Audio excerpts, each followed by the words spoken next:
नमस्कार। जम्मू संभाग में कभी एक्टर्स, टेक्निकल क्रू और राइटर्स के लिए बहुत अधिक काम था। ये मैं उस वक्त की बात कर रहा हूँ जब वाकई काम था। सन 2008 तक काफ़ी काम था। टेलीविज़न के हवाले से बात कर रहा हूँ, लेकिन आज काम नहीं है। उस काम के चलते कुछ कलाकारों ने अपने आप को प्रोफेशनल बनाया, इसे प्रोफेशन के तौर पर लिया भी, और आज भुगत रहे हैं क्योंकि सरकारी काम नहीं है। लेकिन आज भी काम हो रहा है, थोड़ा सा ही सही, लेकिन राष्ट्रीय स्तर पर अगर आपने वाकई पहचान बनानी है तो उसके अवसर मिल भी रहे हैं। कहाँ तक हम उस अवसर को भुना पा रहे हैं ये तो वक्त बताएगा, या फिर हम सिर्फ सरकारी मीडियम पर ही निर्भर रहेंगे। अस्तित्व के आज के अंक में आपकी मुलाकात करवाते हैं इन्हीं मुद्दों पर बातचीत करने के लिए प्रसिद्ध अदाकारा सविता शर्मा जी से। सविता जी, आपका एक्सेलसियर स्टूडियो में बहुत बहुत स्वागत है। हाँ जी, नमस्कार राजेश्वर सिंह राजू जी कि आपने मुझे यहाँ इनवाइट किया आज। बहुत बहुत शुक्रिया आपका। आपकी जो मूलतः बैकग्राउंड है म्यूज़िक से, क्योंकि आपके पिताजी पृथ्वीराज शर्मा जी प्रसिद्ध म्यूजिशियन हैं, तो आपका भी रुझान शुरू में म्यूज़िक की तरफ था या फिर एक्टिंग की तरफ? शुरुआत तो मैं करना चाहूँगी अपनी पुरानी तीसरी पीढ़ी पीछे जाती हूँ कि मेरे दादाजी पंडित मनसाराम शर्मा जी, जो कि जम्मू के जाने माने शास्त्रीय संगीत में महारत थी उनको हासिल, सब जानते थे। फिर मेरे बड़े पापा ओपी शर्मा सारथी साहब, जो कि पृथ्वीराज जी के भाई थे। साहित्य के क्षेत्र में ओपी शर्मा सारथी जी का एक विशिष्ट स्थान है। अगर हम गुरु शिष्य परंपरा की बात करते हैं तो उन्होंने चलाई, काफ़ी साहित्यकार उनसे सीखे भी, जी। जो आज तक उन्हें गुरु मानते हुए अपनी साहित्य यात्रा को आगे बढ़ा रहे हैं। जी बिल्कुल। आज जम्मू में बहुत सारे ऐसे उम्दा जो हैं साहित्यकार हैं, शायर हैं, जो उनके हाथों से निकले, उन्हें गुरु मानते हैं। बिल्कुल उनको गुरु मानते हैं और उनके लिए वो काम भी कर रहे हैं। कई संस्थाएं भी चल रही हैं और कई लोग उन पे वर्क कर रहे हैं, उनकी ऑटोबायोग्राफी पे काम कर रहे हैं। तो मैं ये बता रही थी कि मेरे दादाजी, फिर मेरे बड़े पापा ओपी शर्मा सारथी साहब, फिर मेरे पिता पृथ्वीराज शर्मा जी, तो ये मुझे विरासत में मिला है। संगीत तो मुझे विरासत में ही मिला है। अस्तित्व है आपका। हाँ जी। तो खुद मैंने ग्रेजुएशन की इसमें। अच्छा, फिर संगीत में? हाँ जी, फिर मैंने एमए की इसमें। अच्छा। तो साथ साथ सब चलता रहा, क्योंकि जब आपके घर में वो सारा साहित्य हो, वो सारी कला आपके घर में है, आप अपने बड़े पापा को देख रहे हैं कि वो इंस्ट्रूमेंट सामने पड़े हैं, बजाने वाले। हाँ, घर में पूरा सब कुछ संगीतमय है। कि कहीं पेंटिंग्स पड़ी हैं, कहीं रंग पड़े हैं, कहीं कागज पड़े हैं, कहीं कलमें पड़ी हैं लिखने की। पहली दुनिया। हाँ, वो ड्रीम सीक्वेंसेस नजर आते हैं। बिल्कुल। आप एक कमरे में ही ना पूरी सृष्टि को आप देख सकते हैं। अगर कोई 16 कला संपूर्ण है तो वो आपको दिख रहा है कि आयुर्वेद की दवाइयाँ पड़ी हैं यहाँ पे, आप यहाँ लिख रहे हैं, वहाँ पे आप संगीत कर रहे हैं। फिर हमारे घर किताबों का बहुत था, कहा जाए गुरुकुल की तरह। हाँ बिल्कुल। जैसे गीता प्रेस की किताबें थी, और वेद पुराण शास्त्र जो थे वो मेरे बड़े पापा, उनका काफ़ी अध्ययन था इसमें। बिल्कुल अध्ययन था। आते थे उनके शिष्य, सुनते थे। तो मैं भी कहीं ना कहीं बैठ के, वो एक आपके अंदर ना वो एक चीज़ जो विरासत में जो मिल जाती है, वो आपके संस्कारों में आ जाती है। आत्मसात करता है इंसान वो चीज़। आप चाहे सीखे ना सीखें, लेकिन वो आत्मसात होता जाता है। क्योंकि हम कहते हैं कि हम बोलने से उतना नहीं सीख पाते जितना कि हम उसको देख के कर सकते हैं। कि आप, हाँ, आपका एक्सपीरियंस जो होता है, आपका जो माहौल है, आप कैसे माहौल में पल बढ़ रहे हैं, तो वो उस पर निर्भर करता है। तो शुरुआत आपने वोकल के तौर पे? जी जी। मैं फिर उसके बाद मैंने म्यूज़िक में एमए किया। तो पिताजी ने कहा कि आवाज़ अच्छी है तो चलो तुम म्यूज़िक में। आप शास्त्रीय संगीत की तरफ रुझान रखती थी कि लाइट म्यूज़िक? मैं एक्चुअली शास्त्रीय संगीत में ही मैंने किया था, लेकिन ज़्यादा मैं लाइट की तरफ रही, लाइट फोक की तरफ मेरा रुझान रहा। तो उसके बाद शादी हो गई। शादी के बाद घर का अपना वो हो गया, वो अलग से संगीत है। वो अलग से संगीत था मेरा। मैं चाहूँगा कि आप दर्शकों के साथ, अगर आपने संगीत की बात छेड़ी है तो थोड़ा सा गुनगुनाएंगे। मैं एक्चुअली फादर साहब का नहीं, आज अगर आप कहें तो मैं अपना ही लिखा हुआ कोई हिंदी का एक गाना, आपको कोई भी जो आपको पसंद हो। हाँ जी, मैं आपको सुनाती हूँ। क्योंकि म्यूजिक की बात है तो शुरुआत म्यूजिक से करते हैं, फिर साहित्य की तरफ आते हैं। जी जी। एक्टिंग की तरफ। ये एक्चुअली मेरा ही लिखा हुआ गाना है, जिसको मैंने लिखा था और कंपोज किया था। अभी तक एक्चुअली मैंने इसको किया नहीं है कहीं पे, सोचा है कि इसकी ऑडियो भी निकालेंगे, ऑडियो वीडियो। जी जी। तो ये कुछ ना इसमें तिलक कामोद का टच है, जो मैंने इसको थोड़ा किया है। ये है पानी पानी से है जल तरंग, पानी पानी से है मन का रंग, पानी पानी से है जिंदगी संग, पानी पानी से है जल तरंग, लहराती है खुशियाँ, झूमे नाचे है मन, जाओ जरा ढूंढ के लाओ खुला एक चमन, गुलसिता बन गया है खिल उठे सुमन, पानी पानी से है जल तरंग। क्या बात है। तो संगीत के साथ साहित्य भी, जी जी बिल्कुल, पोइट्री भी है। जन्मघुट्टी की तरह मिला आपको। जन्मघुट्टी से की तरह ही मिला है एक्चुअली। ये मैं आपको एक चीज़ ज़रूर बताना चाहूँगी कि विरासत में चीज़ें मिलती हैं हमें, लेकिन उस पे अभ्यास बहुत ज़रूरी है। उनको सहेजने के लिए अभ्यास बहुत आवश्यक है। उसमें फिर आप क्रिएटिव थोड़ा सा इनपुट भी डालते हैं। हाँ, क्रिएटिव भी है, लेकिन अभ्यास। मेरे फादर साहब बोलते थे कि गाना है तो खरज का आपको रोज़ 1-2 घंटा रियाज करना है। अच्छा। आपको अगर अपने सुरों में ठहराव लाना है तो वो सब शास्त्रीय करना संगीत है। सिखाने वाले बहुत रहते हैं, स्ट्रिक्ट रहते हाँ, स्ट्रिक्ट रहते हैं। हैं। तो नियम बस- पालन करना आवश्यक है बिल्कुल। शास्त्रीय संगीत में। जी जी, नियम पालन करना ज़रूरी है। तो बस मैं वही बता रही हूँ कि ये मेरा साथ साथ रहा। उसके बाद मैं एज ए म्यूज़िक इंस्ट्रक्टर मैंने काम किया बैनन इंटरनेशनल स्कूल में। तो वहाँ पे मैंने बहुत कुछ सीखा। मैंने अपने आप को बहुत निखारा, अपनी आवाज़ को वहाँ पे मैंने निखारा। तो रियाज आपका कंटिन्यूटी रहा। हाँ, उस हिसाब से रहा कि वहाँ जब आप किसी को सिखाते हैं तो आपका खुद का भी खुद रियाज को होता आना है। चाहिए। हाँ, खुद को आना चाहिए, खुद का रियाज रहता है। फिर मैंने वहाँ पे कई गाने लिखे, कंपोज किए, हारमोनियम प्ले करती थी। साहित्य और संगीत का संगम हाँ, चलता साहित्य, रहा। बिल्कुल। वो एक अपने डिपार्टमेंट की एचओडी थी, एक जिम्मेदारी थी, हर चीज़ को सहेजना, एक जिम्मेदारियाँ के तौर पे निभाना। तो विरासत को भी लेकर आप साथ चल रही थी। जी बिल्कुल। तो एक्टिंग की तरफ फिर कैसे? बस बचपन में वो चिंगारी थी। हाँ, एक्टिंग का शौक था बचपन में। अच्छा। लेकिन फिर लगा कि अच्छा ये भी करना है। अच्छा, अगर मैंने बचपन में मैं स्केचिंग भी करती थी। अच्छा, पेंटिंग। हाँ, मैंने ऑयल पेंट किया है। क्योंकि आपने कहा ना साथी जी के घर हाँ, में तो वो सारी चीजें रहती थी। जी, वाटर कलर मैं करती थी। 11th-12th में थी तो वाटर कलर पेंट भी करती थी। तो कई स्केचेस मैंने बनाए। तो वो ना एक अंदर चीज़ थी, ये भी कर लिया जाए, ये भी कर लिया जाए। अगर कुछ कर सकते हैं, कुछ दिखा सकते हैं अपने आप को, अपना हिडन टैलेंट जो है, तो मुझे लगा कि यहाँ भी हाथ आजमाना चाहिए। तो मैंने एक तरफ मुझे ऑफ़र आया, एक अखिल अब्रोल जी हैं, उनकी एक फीचर फिल्म थी, तो उन्होंने मुझे एक ब्रेक दिया कि आप वहाँ काम करिए। वो 10 दिन का हमारा शूट था। बसोली में था। जम्मू के रहने वाले हैं तो अभी मुंबई में हैं वो। तो बस वो फीचर फिल्म की थी मैंने तो, बट वो अभी तक रिलीज नहीं हो पाई है। बहुत जल्द में भी उनके अपने कोई इश्यूज रहे होंगे, तो वो जल्द से जल्द प्रोडक्शन के दौरान इतना पैसा खर्च नहीं होता। पोस्ट प्रोडक्शन में बहुत अधिक पैसा चाहिए। बिल्कुल बिल्कुल, कोई इशू रहता है। हाँ, तो बस वो करते करते धीरे धीरे मुझे लगा कि नहीं, मुझे अब यहाँ भी अपना हाथ आजमाना चाहिए। तो फिर वहाँ से मैंने जॉब छोड़ दी।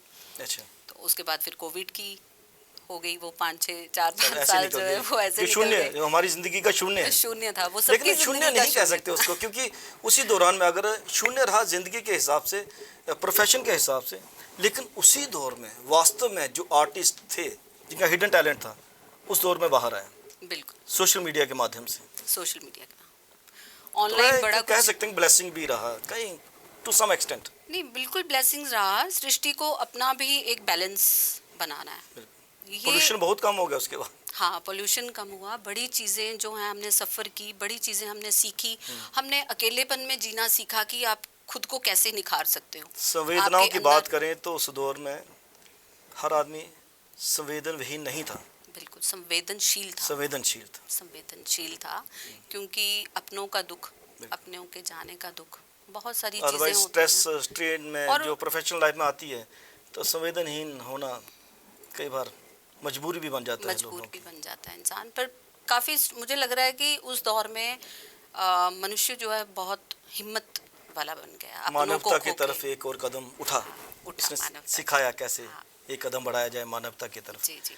तो रंगमंच की तरफ आपका रुझान हुआ फिर उसके बाद? जी, रंगमंच की तरफ रुझान हुआ। फिर मैंने काफ़ी सारे एक्ट किए, छोटे छोटे भी किए, बड़े भी किए। तो बस सीखती गई। कैसा एक्सपीरियंस है कि अगर आप जब स्टेज पे जाते हो परफॉर्मेंस के लिए और स्टेज पर आप ही हैं या आपके साथ कोई एक्टर है, सामने हजूम बैठा हुआ है, अपने थिएटर की बात ही कर लेते हैं, लोग बैठे हुए हैं, वो आपको क्लोजली वॉच कर रहे हैं, क्या परफॉर्म कर रहे हैं आप, कितना स्ट्रेस रहता है। एक तो आप परफॉर्मर रही क्योंकि आप म्यूज़िक से रिलेटेड रही हैं, तो घर में वैसा माहौल भी था, जी जी। कॉन्फिडेंस था, कितना टफ रहता है एक थिएटर एक्टर के लिए लाइव परफॉर्मेंस देते हुए? हाँ, शुरुआत में तो टफ रहता है कि आपको एक मुझे लगता है कि थिएटर में कुछ चीज़ों का आप बाउंड्रीज हैं कि आपको स्टेप्स ऐसे लेने हैं, आपको लाउड करना है, आपको एक्सप्रेशन बड़े ही वाइड देने मैथमेटिक हैं। चलता है ना, हाँ, बैक स्टेप मैथमेटिकली नहीं उठा सकते, कुछ रहता है कि उसमें बिल्कुल। बुरा माना जाता है ऐसा स्टेप उठाना। हाँ, ये आप ऐसे, बट मुझे लगता है कि कई बार ना आपकी खुद की ओरिजिनलिटी जो है ना वो कहीं ना कहीं हाइड हो जाती है थोड़ी, बंदिश। तो बंदिश की वजह से। तो मुझे लग रहा है कि आप खुल के स्टेज को भी खुल के आप करो, जैसे आप टीवी या मतलब मूवीज या वेब सीरीज जो हो रही हैं उस तरीके से, मतलब थिएटर भी मुझे लग रहा है कि बिल्कुल खुला होना चाहिए, कि मतलब बंदिश ना हो उसमें, कि कोई भी अगर है वो उस चीज़ को हाइड ना करे, वो उसको खुल के सामने ले आए, उसको वो मौका मिले।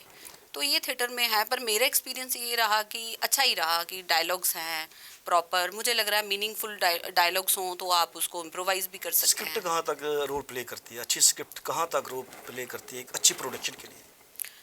हाँ, मुझे लगता है कि ये मायने रखती है। स्क्रिप्ट जो स्क्रिप्ट है, ही होगी तो आदमी परफॉर्म भी बिल्कुल, कर जो पाएगा। राइटर है वो तो कमाल है, हमारे जम्मू के राइटर या बाहर कोई राइटर हो, आप उसको इम्प्रोवाइज करना एक अलग चीज़ है, वो आपको आसान कर देता है वो अपने डायरेक्टर अपने शब्दों में हिसाब उसको। से फिर उसको ढालता हाँ, है हाँ जी। प्रोडक्शन के लेकिन लिए। मुझे लगता है जो एक राइटर है उसने जो लिखा होता है, वो जो शब्दों को पिरोया होता है, वो जो आप कहीं सामने लेकर आते हैं तो उसका एक अलग ही निखार होता है। उसका अलग से विजन रहता है। हाँ, उसका अलग से विजन है। इसलिए कहा जाता है नहीं, अगर आप एक स्क्रिप्ट को डिफरेंट डायरेक्टर डायरेक्ट करते हैं तो हर एक का नज़रिया अलग से होता है। इसी तरह से अगर एक पात्र कोई एक्टर निभा रहा है तो हर बार जो अलग अलग पात्र निभाएगा डिफरेंट एक्टर, तो डिफरेंट परफॉर्मेंसेस भी होंगे, हर परफॉर्मेंस दूसरी से अलग सी होती है, चाहे एक ही ग्रुप कर रहा हो। तो उसके बाद फिर आपको टेलीविज़न की तरफ रुझान होगा, हाँ जी। क्योंकि ये दौर था जब बाहर से प्रोडक्शन आने लगे, वेब सीरीज़ वगैरह। जी जी। तो आपने एक वेब सीरीज़ में भी काम किया है, हुमा कुरैशी के साथ, महारानी में, जी जी। है ना? जम्मू के काफ़ी आर्टिस्ट थे। हाँ, उसमें जम्मू के काफ़ी आर्टिस्ट थे, तो मुझे भी अपॉर्चुनिटी मिली वहाँ काम करने की। कैसा तो एक्सपीरियंस है बाहर की टीम के साथ काम करना, जम्मू की टीम के साथ काम करना? क्योंकि हम लोग कहा करते हैं कि मोर प्रोफेशनल हैं बाहर से हाँ लोग जी जो आते हैं। सर, मैं इसमें सिर्फ एक ही बात कहना चाहूँगी कि मोर प्रोफेशनल का मतलब यही है कि बहुत ज़्यादा ओरिजिनल रहना कैमरा के आगे, वहाँ बस। से सीख मिलती है। बिल्कुल सर, मैंने यहाँ भी सीखा।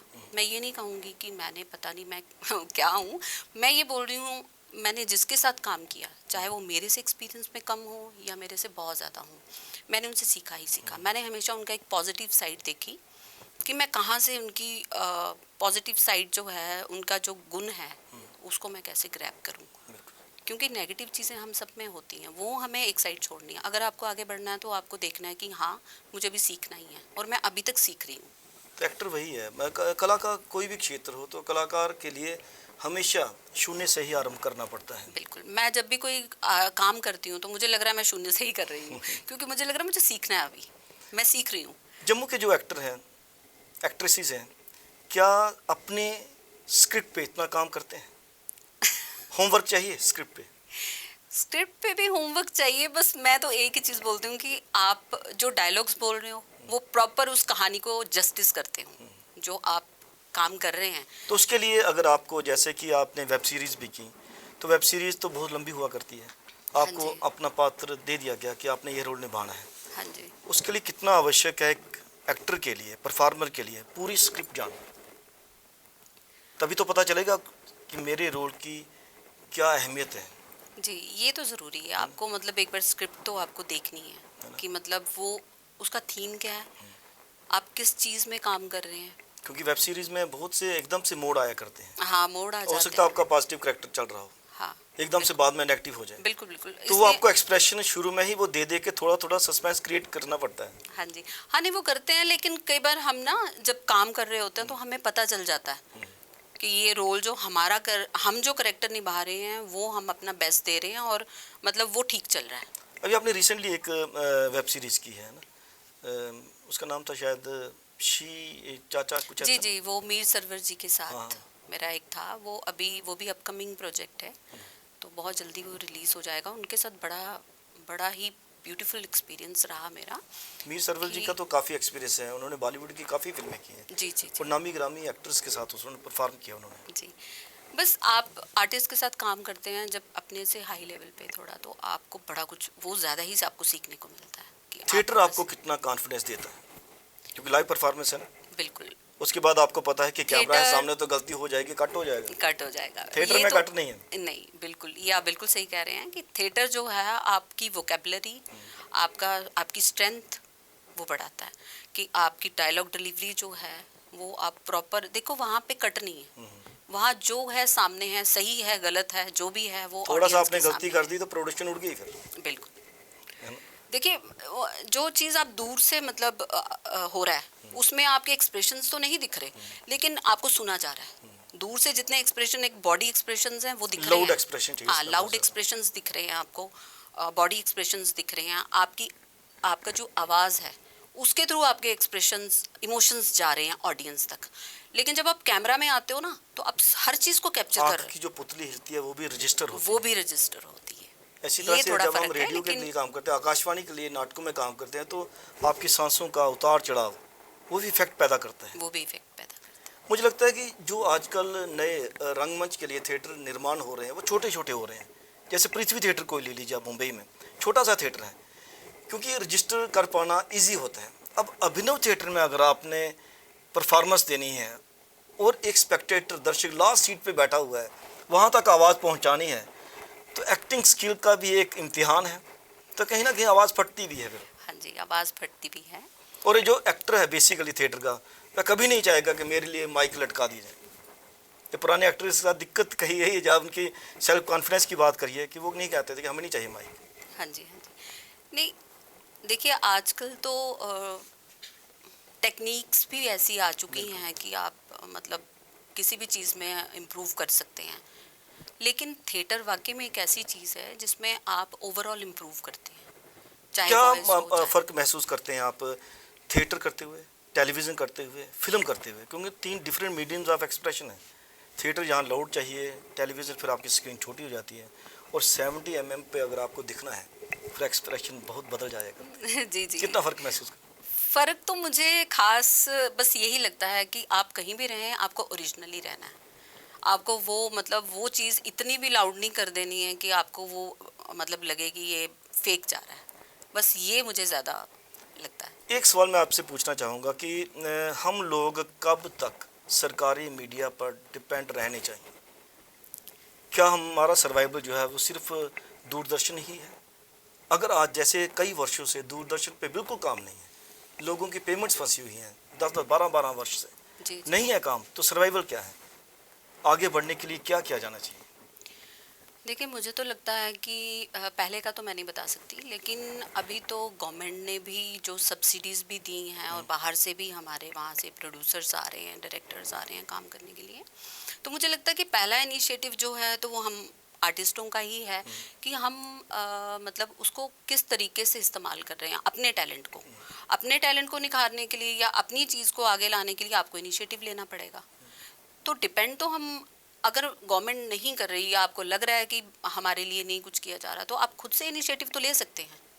अपने खुद से आप प्रोग्राम्स करवा सकते हैं, मूवीज़ करवा सकते हैं, क्योंकि अब तो सब्सिडी मिल रही है, डोगरास का भी करने के लिए मिल रही है। तो वो मुझे लग रहा है कि आपको रुकना नहीं है कि हमें मिल नहीं रहा कुछ तो हम रुक जाएं, इस चीज़ को वहीं पे वक्त ज़ाया नहीं करना हाँ चाहिए। वक्त ज़ाया नहीं करना चाहिए, आपको बढ़ते रहना चाहिए।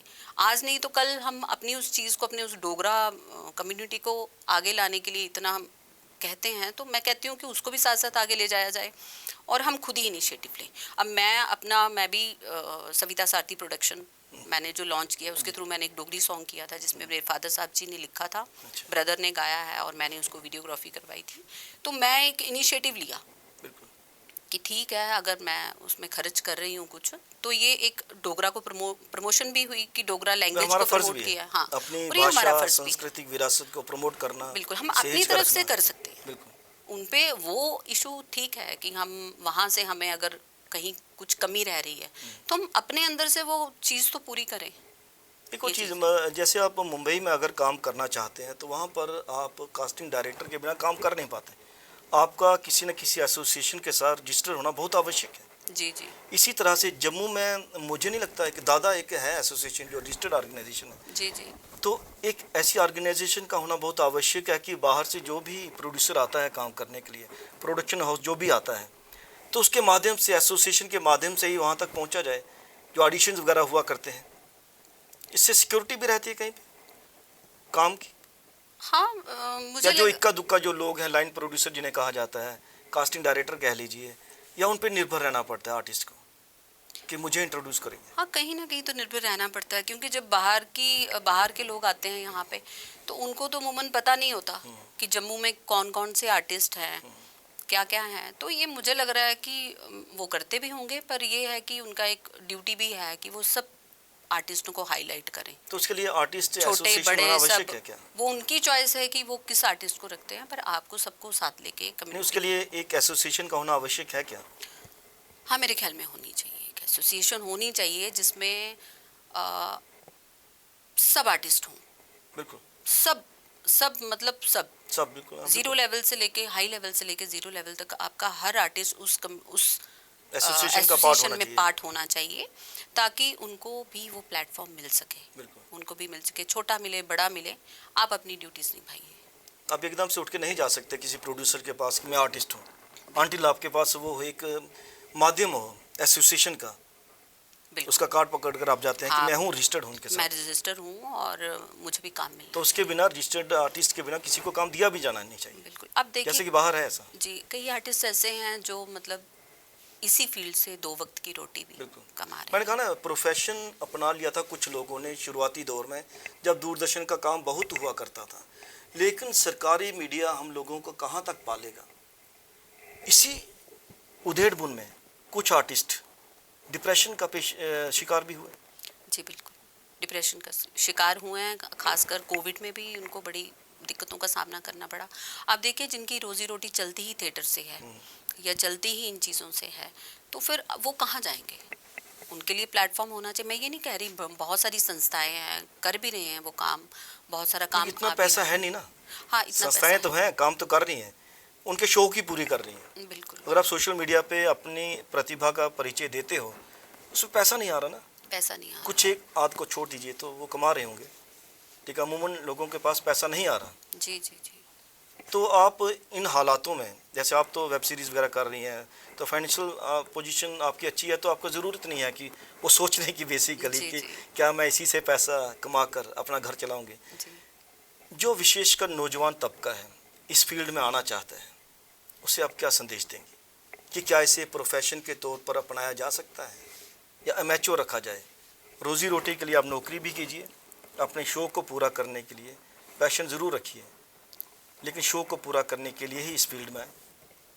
उसके साथ आपको रोज़ी रोटी के लिए प्रोफेशन अलग से चाहिए भी। हाँ मुझे तो लग रहा है, क्योंकि जम्मू में अभी इस चीज़ को लेके इतना अभी विस्तार नहीं मिला है कि मतलब आप सिर्फ इसी पे डिपेंड रह सकें, क्योंकि आप खुद ही देख रहे हैं कि यहाँ मतलब अभी वो चीज़ इस्टेब्लिश नहीं हो पाई है। तो मुझे लगता है कि हाँ जॉब भी ज़रूरी है, क्योंकि अगर आप बाहर मेट्रो में ले जाएं वहाँ तो आपकी एक अलग पहचान बन सकती है, क्योंकि स्ट्रगल भी बहुत ज़्यादा है वहाँ पे और कंपटीशन भी बड़ा हाई लेवल का है। तो वहाँ काम पे। भी तो बहुत है, क्योंकि हाँ चैनल काम बहुत से भी आ गए हैं। बहुत है, काम भी बहुत है, पर मैं ये बोल रही हूँ कि हाँ सब्सिडी मिल रही है, आप इनिशिएटिव ले सकते हैं।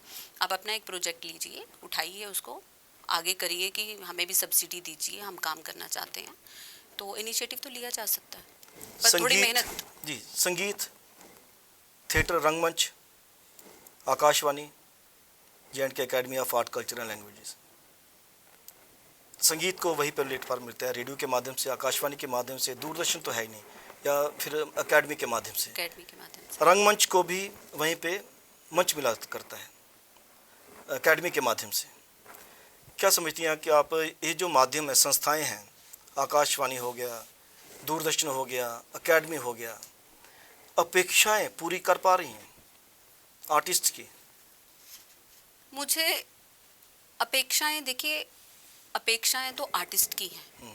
उनकी पूरी हो पा रही हैं इन माध्यम से? मैं वही बता रही हूँ आपको कि कहीं ना कहीं मुझे लगता है कि कहीं ना कहीं आर्टिस्टों का जज्बा थोड़ा कम है, आपकी एकजुटता नहीं है। जब आप एकजुटता के साथ कहीं जाके खड़े हो जाएंगे कि हमें ये काम चाहिए, हम ये इनिशिएटिव ले रहे हैं, हम ये काम करना चाहते हैं, हमारे लिए ये चीज़ खोली जाए, आप जाएंगे, आगे आएंगे। मैं नहीं बोल रही एक इंसान, लेकिन काफ़ी आर्टिस्ट इकट्ठे होकर जब आप किसी चीज़ के लिए इनिशिएटिव लेंगे तो उनको खोलना पड़ेगा। व्यक्तिगत स्तर पर तो ये काम हो भी नहीं सकता। हाँ, कोई एक सिंगल अगर आप पर्सन बोले वो नहीं हो सकता। आपको एकजुटता के साथ चलना है। खासकर मैं डोगरास को बोलूँगी कि वो एकजुटता के साथ आगे आएं और बोलें कि हाँ भाई, हम ये इनिशिएटिव ले रहे हैं, हमें अभिनव में ये थिएटर, हमें ये प्ले करवाना है, तो हमें उसके लिए हेल्प की जाए, या हमें उस प्रोजेक्ट पे ये काम करना है। और उसके बाद भी अगर आपको बोला जाता है कि हाँ, हम उसके साथ आपका सहयोग नहीं कर पा रहे हैं या नहीं कर सकते हैं या कुछ दिक्कतें हैं, तो फिर आप उस पर आवाज़ उठानी चाहिए, एक्शन लेने चाहिए आपको। मैं ये बोल रही हूँ। उम्मीद करेंगे जिस एकजुटता की आपने बात की वह दर्शकों के माध्यम से उन कलाकारों तक भी पहुंची होंगी, क्योंकि दर्शक ही कलाकार हैं बेसिकली। आप एक्सेलेंस स्टूडियोज में आपका बहुत बहुत धन्यवाद। हाँ जी, धन्यवाद बहुत। अस्तित्व के इस अंक में आपने बातचीत सुनी सविता शर्मा जी से। उन्होंने कहा कि अगर आपने वाकई कला के क्षेत्र में काम करना है, बतौर रंगकर्मी या कला के किसी भी क्षेत्र के माध्यम से अपनी प्रतिभा को आप पहुंचाना चाहते हैं दर्शकों तक, श्रोताओं तक, तो आपको एकजुटता दिखानी होगी। कैमरा पर्सन करण सिंह के साथ राजेश्वर सिंह राजू को अब दीजिए इजाज़त। नमस्कार।